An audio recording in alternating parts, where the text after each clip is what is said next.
자, 여러분 지금 시장을 한 줄로 딱 요약하면 이렇습니다. 비트코인은 거시경제 압박에 흔들리고 있고 알트코인은 바닥 체력이 갈려나가고 있죠. 그런데 말입니다. 이 와중에 리플은 그 틈새에서 제도권 금융의 배관을 아주 조용하고 묵직하게 깔고 있어요. 물론 이런 인프라 작업이 당장 오늘 내일 XRP 가격 폭등으로 이어진다는 뜻은 아니라는 거 다들 아실 겁니다. 가격은 여전히 답답하지만 요즘 같은 약세장에서 단기 가격보다 훨씬 정확하게 미래를 알려주는 신호가 있어요. 그게 바로 구조입니다. 누가 말만 번지르르하게 팔고 있는지, 또 누가 진짜 움직이는 레일을 깔고 있는지가 지금 아주 선명하게 드러나고 있거든요. 먼저 비트코인 상황부터 짚어볼게요. 글로벌 자산운용사 프랭클린 템플턴의 크립토 부문 수장인 크리스토퍼 퍼킨스가 비트코인을 두고 아주 흥미로운 말을 했습니다. 바로 개척형 고위험 자산이라는 표현인데요. 쉽게 풀어서 말하면 금리나 유동성 변화에 엄청나게 민감하게 반응하는 자산이라는 뜻이죠. 그러니까 최근 비트코인이 밀리는 건 자산 자체에 결함이 생겼거나 무너져서가 절대 아닙니다. 고금리가 길어지고 시장의 돈줄이 마르면서 위험 자산 전체가 짓눌리고 있는 대외 환경 때문인 거죠. 뒤집어 생각하면 거시 경제가 안정을 찾고 시장의 위험을 다시 받아들이는 순간 가장 먼저 튀어오를 자산도 비트코인이라는 이야기가 됩니다. 여기서 우리가 정말 눈여겨봐야 하는 숨겨진 장면이 있습니다. 비트코인이 전저점을 위협하니까 개인들은 이제 시장 끝났다며 공포에 질려 있죠. 그런데 대형 기관들의 발걸음은 정반대로 움직이고 있어요. 1조 7천억 달러가 넘는 거금을 굴리는 프랭클린 템플턴은 암호화폐 운용사인 250 디지털 인수를 전격 마무리하고 프랭클린 크립토라는 전담 조직을 공식 출범시켰습니다. 시장이 가장 뜨거울 때가 아니라 가장 차갑고 약할 때 오히려 인력과 인프라를 통째로 사들이고 있는 겁니다. 개인은 눈앞의 가격표를 보고 겁을 내지만 스마트머니는 장기적인 구조를 보고 들어올 타이밍을 계산한다는 증거죠. 사실 진짜 문제는 비트코인이 아니라 알트코인 시장입니다. 비트코인이 밖에서 불어오는 바람에 흔들리는 정도라면 알트코인은 아예 기초 체력 자체가 깎여 나가고 있거든요. 최근 데이터 분석을 보면 바이낸스에 상장된 알트코인의 무려 84%가 200일 이동평균선 아래에서 거래되고 있습니다. 금융시장에서 200일선은 장기 추세를 가늠하는 생명선으로 통하는데요. 10개 중 8개가 넘는 코인이 이 밑에 잠겨 있다는 건 일부 잡코인의 문제가 아니라 시장 전체가 질식하기 직전이라는 뜻입니다. 실제로 비트코인과 이더리움을 제외한 알트코인 시가총액에서 무려 200억 달러가 증발하며 작년 말 수준으로 되돌아갔습니다. 몇 달간 힘들게 올린 상승분이 흔적도 없이 사라진 거죠. 하지만 이 84%라는 숫자를 단순히 공포로만 읽으면 시장의 절반만 보는 겁니다. 이건 시장의 판도가 완전히 바뀌고 있다는 강력한 증거이기도 하거든요. 과거에는 비트코인이 오르면 백서 한 장만 있거나 커뮤니티만 시끄러워도 웬만한 알트코인이 무지성으로 다 따라 올랐죠.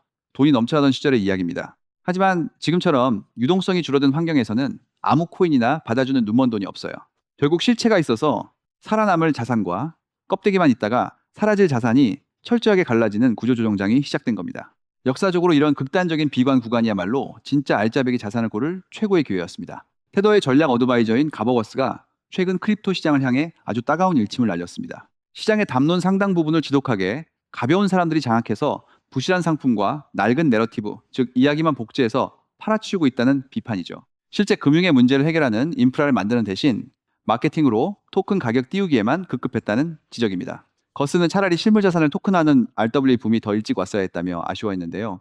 이제 시장의 기준은 확실합니다. 이 코인이 얼마나 유명하고 시끄러운가가 아니라 결제, 정산, 담보 등 규제된 금융기관의 문제를 실제로 풀 수 있는가, 이 질문을 통과해야만 살아남을 수 있습니다. 이런 냉혹한 기준을 대입해보면 리플이 보여주는 최근 행보는 완전히 다른 무게감으로 다가옵니다. XRP 가격만 보면 여전히 답답하고 속이 터지실 텐데요. 좋은 뉴스가 쏟아져도 왜 이렇게 무거울까 의문이 드는 게 당연합니다. 하지만 지금은 가격이 아니라 리플이 움직이는 방향을 보셔야 해요. 리플이 최근 밀어붙이는 흐름은 단순한 홍보용 파트너십이 아닙니다. 스테이블 코인 결제, 실물자산 토큰화, 그리고 기관 대출로 이어지는 거대한 제도권 금융 배관을 구축하는 작업이거든요. 다른 알트코인들이 가격 회복만 기도할 때 리플은 조용히 영토를 확장하고 있습니다. 첫 번째 구체적인 증거는 바로 동남아 시장입니다. 인도네시아의 대형 디지털 자산 거래소인 플록이 리플의 달러 스테이블 코인인 RLUSD를 자사 플랫폼에 전격 통합했습니다. 단순 상장이 아니라 이 거래소에 180만 명이 넘는 생태계의 결제와 유동성 관리, 그리고 디지털 금융 인프라의 핵심 도구로 활용하겠다고 공식 선언한 거죠. 인도네시아를 비롯한 동남아는 은행 계좌가 없는 인구가 많아 모바일 금융 수요가 폭발적인 곳입니다. 여기서 RLUSD가 결제와 송금의 레일로 안착한다는 건 리플이 단순한 코인 회사를 넘어 글로벌 디지털 달러의 핵심 통로를 장악해가고 있다는 의미입니다. 두 번째 소식은 훨씬 더 강력합니다. 리플이 XRP 레저에 기관 투자자들을 대상으로 한 온체인 대출 프로토콜 도입을 추진하고 있어요. 이건 개인이 자산을 맡기고 돈을 빌리는 일반적인 디파이 담보 대출이 아닙니다. 금융기관이 빌리는 쪽에 신용을 직접 평가해서 자금을 내주는 무담보 신용 대출 구조에 가까워요. 즉, 블록체인은 자금 풀 관리나 이자 계산, 상환 처리 같은 기계적인 집행만 자동화하고 까다로운 신용 판단은 금융기관이 바깥에서 기존 방식대로 담당하는 형태죠.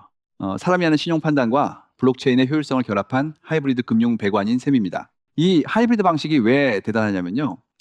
제도권 금융기관 입장에서 리스크 없이 받아들이기가 너무나도 쉽기 때문입니다. 근데 기존 디파이는 빠르고 혁신적이지만 해킹 위험이나 룰이 갑자기 바뀔 위험, 그리고 무엇보다 신용평가가 불가능하다는 약점 때문에 은행 같은 거대 자본이 들어올 수 없었죠.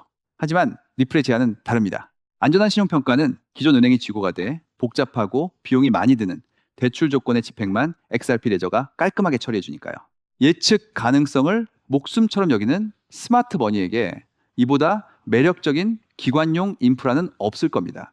물론 팩트를 정확히 체크하자면 이 프로토콜은 아직 전 세계에 완전히 깔린 상품은 아닙니다. 현재 XLS 65와 66이라는 기술 제한 단계에 있고 네트워크 검증인들의 승인을 받아야 활성화되는 개발용 테스트 수준이죠. 리플이 기관 대출 시장을 벌써 싹쓸이했다고 과장할 단계는 절대 아닙니다. 하지만 정확한 팩트는 리플이 기관 대출과 토크나 자산 시장을 겨냥해서 XRP 레저의 기능을 프로토콜 레벨에서 선제적으로 넓히고 있다는 점입니다. 방향성이 명확하다는 거죠. 가버거스가 그토록 갈망했던 RWA 인프라의 중심축과 리플의 움직임이 정확하게 맞물려 들어가고 있습니다. 결국 우리가 던져야 할 핵심 질문은 이겁니다. 리플이 과연 나머지 알트코인들과 같은 체급, 같은 방식으로 움직이고 있는가? 대부분의 알트코인은 여전히 커뮤니티의 희망 회로에 기대어 가격이 오르기만을 무작정 기다립니다. 차트는 바닥을 기는데 말이죠. 하지만 리플은 가격은 무거울지언정 사업의 방향만큼은 결제, 스테이블 코인, 기관 대출, 토큰화 자산이라는 거대한 실체 위에서 움직이고 있어요. 이게 바로 답답함 속에서도 우리가 리플을 절대 포기할 수 없고 계속해서 주목해야 하는 본질적인 차이점이자 진짜 가치입니다. 시장이 다 같이 무너지는 것처럼 보이는 알트코인 84%의 침체는 공포가 아니라 선별의 신호입니다. 아무 코인이나 사도 돈을 벌던 철없는 시대는 이제 영원히 끝났다는 뜻이죠. 우리에게 지금 필요한 건 불가능에 가까운 바닥의 가격을 정확히 맞추는 신내림 같은 감각이 아닙니다. 눈앞의 가격표에 흔들리지 않고 약세장 속에서도 살아남을 진짜 금융 인프라를 가려내는 차가운 눈이죠. 거대한 글로벌 금융기관들이 조용히 진입할 통로를 이미 완성해 가고 있는 자산이 무엇인지 그 실체를 냉정하게 바라보셔야 합니다. 시장의 지루한 바닥 테스트도 결국 머지않은 시간 안에 마무리가 될 흐름이 느껴지고 있습니다. 가장 추운 겨울이 지나면 반드시 봄이 오듯 약세장 속에서 묵묵히 레일을 깔아둔 리플은 거대한 유동성의 봄이 올 때 가장 압도적인 주인공이 될 수밖에 없겠죠. 확실한 데이터와 제도권의 선택을 믿고 나아간다면 여러분의 투자 여정은 반드시 빛나는 결실을 맺을 겁니다.